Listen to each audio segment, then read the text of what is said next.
Hello aspirants, welcome to the channel Prepage। Recently Bharat को मिल गए हैं दो नए रामसर स्थल। इसी के साथ दिसंबर 2025 तक भारत में रामसर साइट्स की संख्या हो गई है 96। तो आज के इस वीडियो में हम जानेंगे क्या होते हैं रामसर साइट्स, कौन से स्टेट से ये दो रामसर साइट्स बिलोंग करते हैं और इनका क्या इंपॉर्टेंस है। तो वीडियो शुरू करने से पहले मैं आप सभी एस्पिरेंट्स को बता दूं, इस वीडियो में हिंदी मीडियम और इंग्लिश मीडियम दोनों के लिए कंटेंट अवेलेबल है। आप चाहे तो स्क्रीनशॉट लेके नोट्स भी बना सकते हैं। तो चलिए वीडियो की शुरुआत करते हैं। तो चलिए सबसे पहले हम समझ लेते हैं रामसर साइट्स होते क्या हैं। What are Ramsar sites? Ramsar sites are wetlands of international importance recognized under the Ramsar Convention 2nd February 1971. It came into force in 1975. Okay. So Iran के शहर रामसर में 2 फरवरी 1971 में वेटलैंड्स को प्रोटेक्ट करने के लिए जो कन्वेंशन हुआ था उसे हम रामसर कन्वेंशन के नाम से जानते हैं, और इसी के अंदर वेटलैंड्स को रामसर साइट्स का रिकॉग्निशन मिलता है। ये कन्वेंशन 1971 में हुआ था, बट ये फोर्स में 1975 में आया है। They are designated to conserve biodiversity, especially water bird and aquatic ecosystem. Okay.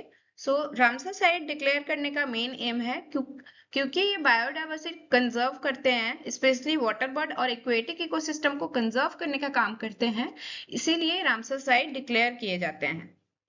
Ramsar site promote the sustainable use of wetland while supporting local livelihood and climate regulation.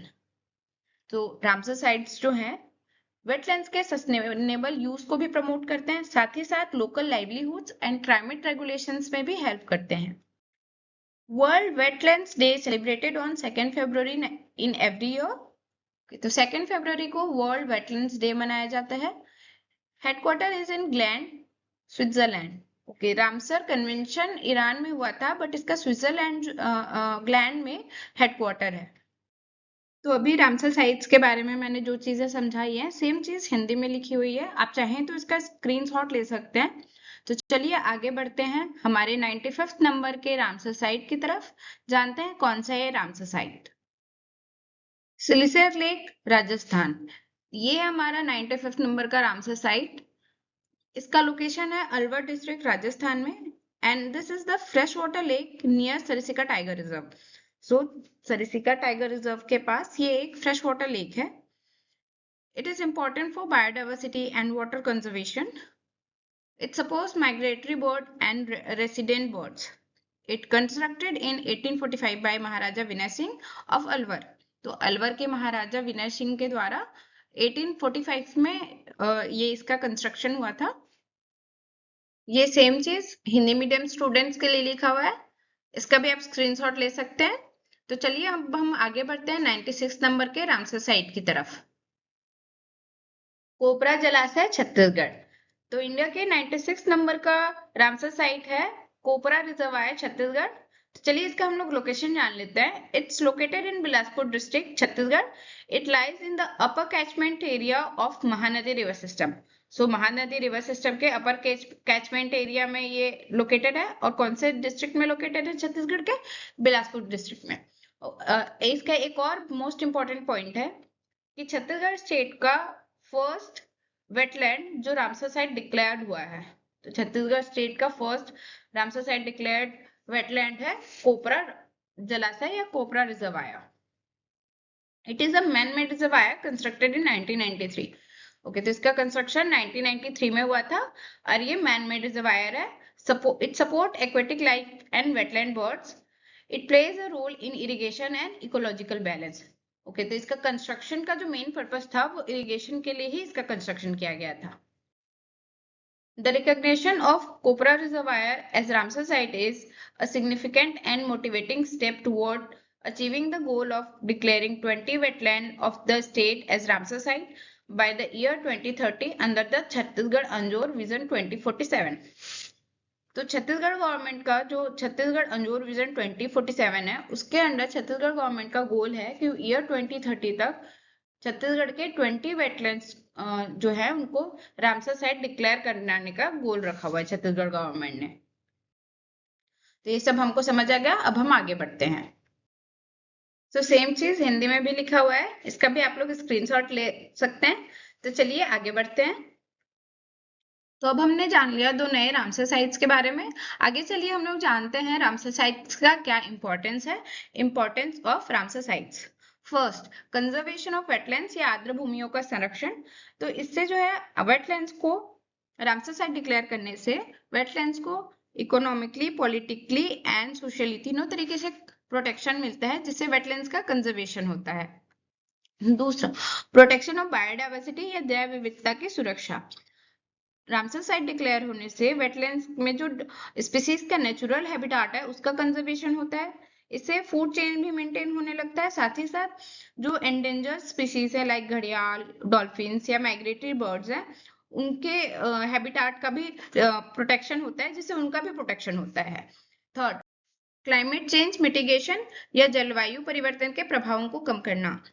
तो Ramsar site या wetlands जो है जलवायु परिवर्तन या climate change के भी प्रभाव को कम करने में हेल्प करता है। वेटलैंड्स जो हैं कार्बन सिंक की तरह काम करते हैं, जो कार्बन डाइऑक्साइड को एब्जॉर्ब करने का भी काम करते हैं एटमॉस्फेयर से।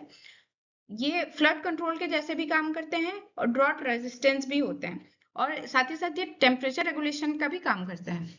इससे जो है कोस्टल प्रोटेक्शन मिलता है, मतलब समुद्र का जो क्षेत्र बढ़ता जा रहा है ना, उसको भी रोकने में ये हेल्प करते हैं। साथ ही साथ ये हाइड्रोलॉजिकल साइकिल को भी मेंटेन करने का काम करते हैं, और लाइवलीहुड को तो सपोर्ट करते ही हैं।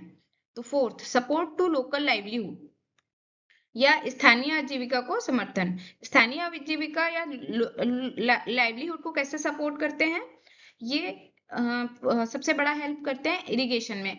एग्रीकल्चर में, इरिगेशन में इनका बहुत सपोर्ट होता है। दूसरा है, इसमें लाइफ स्टॉक का भी सपोर्ट मिलता है। इको टूरिज्म का भी क्रिएशन होता है। साथ ही साथ इससे कम्युनिटी बेस्ड एम्प्लॉयमेंट भी मिलता है। तो डायरेक्ट या इनडायरेक्ट दोनों तरीके से ये लाइवलीहुड्स को सपोर्ट करता है। एक तो क्लाइमेट चेंज के में हेल्प करने से ही लाइवलीहुड को सपोर्ट बहुत बड़ा मिल जाता है। तो अब हम लोग जान लेते हैं कुछ इंपॉर्टेंट पॉइंट्स रामसर साइट्स के बारे में। Total Ramsar sites in India is 96 as of December 2025। तो दिसंबर 2025 तक भारत में रामसर साइट्स की संख्या 96 है। State with the most Ramsar site is Tamil Nadu, around 20 sites. तो तमिलनाडु में जो है सबसे ज्यादा रामसर साइट है।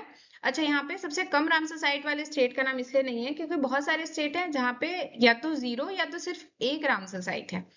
Largest Ramsar site in India is Sundarban wetland, West Bengal. तो सुंदरवन का जो वेटलैंड है पश्चिम बंगाल का, वो सबसे बड़ा वेटलैंड है इंडिया का। Smallest Ramsar site is Renuka wetland, Himachal, and Vembanad wetland complex, Tamil Nadu. तो ये जो दोनों है, शायद इसमें ज्यादा का डिफरेंस भी नहीं है दोनों में। तो ये सबसे स्मॉलेस्ट रामसर साइट है।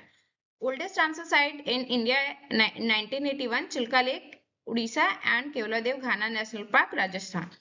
तो सबसे पुराना जो रामसर साइट है इंडिया का, फर्स्ट है चिल्का लेक जो कि उड़ीसा में है, दूसरा केवलादेव घाना नेशनल पार्क जो राजस्थान में है।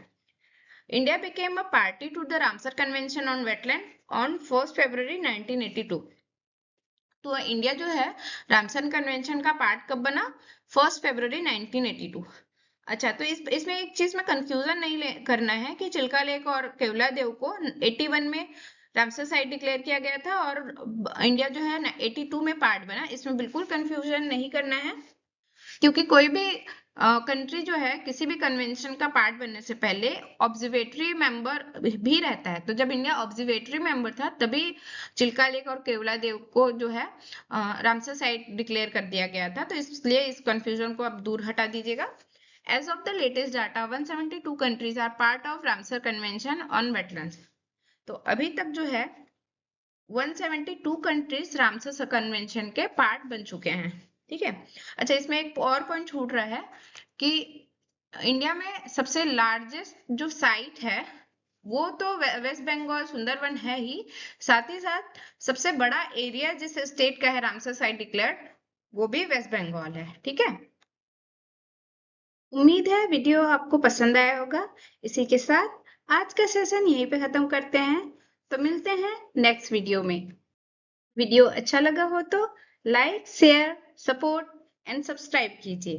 Thank you for watching.